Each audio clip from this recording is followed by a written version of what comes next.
I have some scrap pieces of plywood which I'm going to turn into a one panel, and I have some scrap pieces of popular that I'm going to miter, and I'm going to create a picture frame, and I'm going to create my own molding using a 1/4 inch roundover bit and a 1/2 inch core box bit, which will result in a note taking board.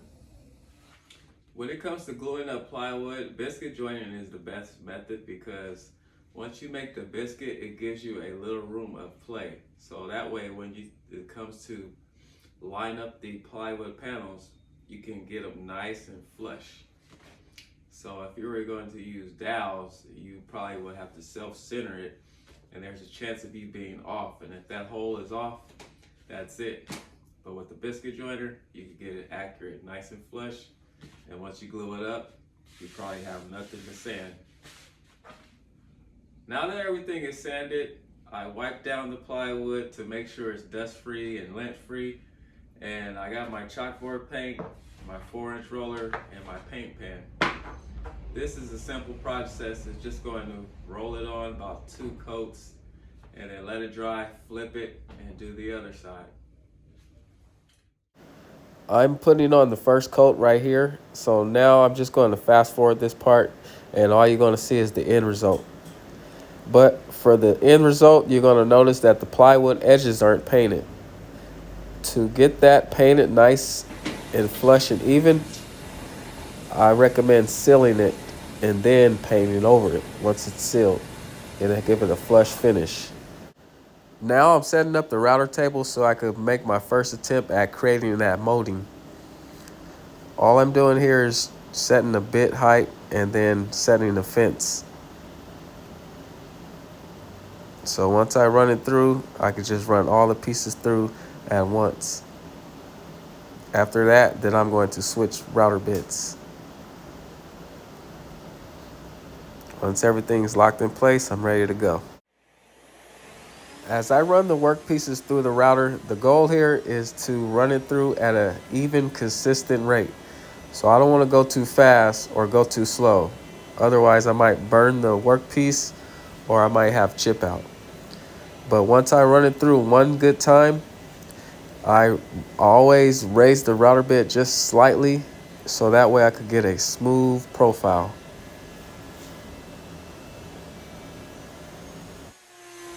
After running it through the first time, now I'm going to flip it over and run it through one more time, and this is going to create the second part of the profile using the 1/4 inch roundover bit.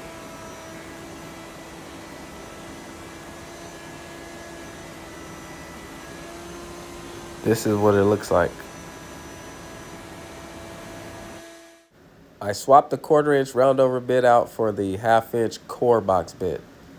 All I'm doing here now is just adjusting the height, and I'm going to adjust the fence one more time.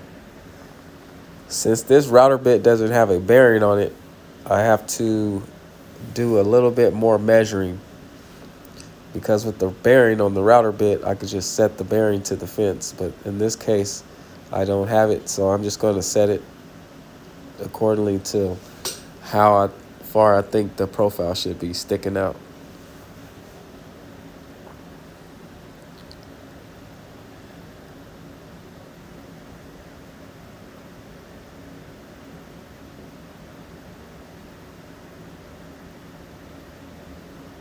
Once it's locked in, now I'm ready to go.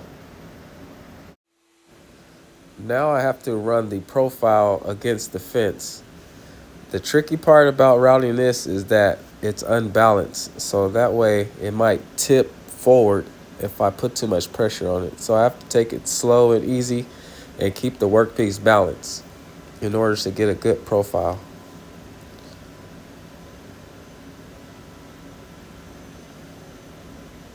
This is what it looks like.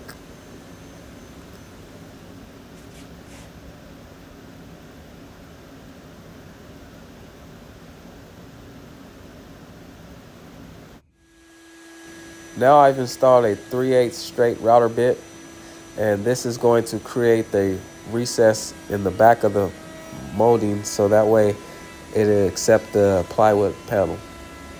In most cases, it'll be a piece of glass, but since this ain't a picture frame, it's just a note-taking board. So in this case, it's going to be the plywood.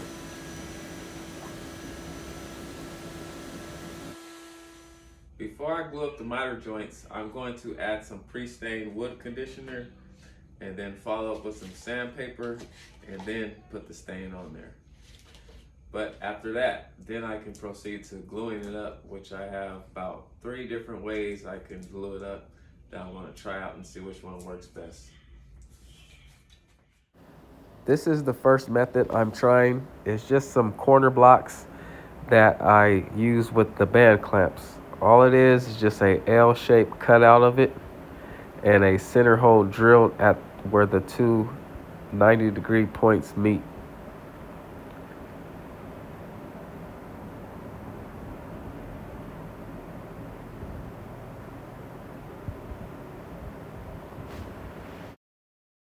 This is the first method with the corner blocks, and as I tighten the band clamps, the corner blocks keep popping up, so I don't like this method. Now it's on to the second method, which is tape. Tape works good, but at the corners it leaves a gap here and a gap there, so it don't pull the joints very tight.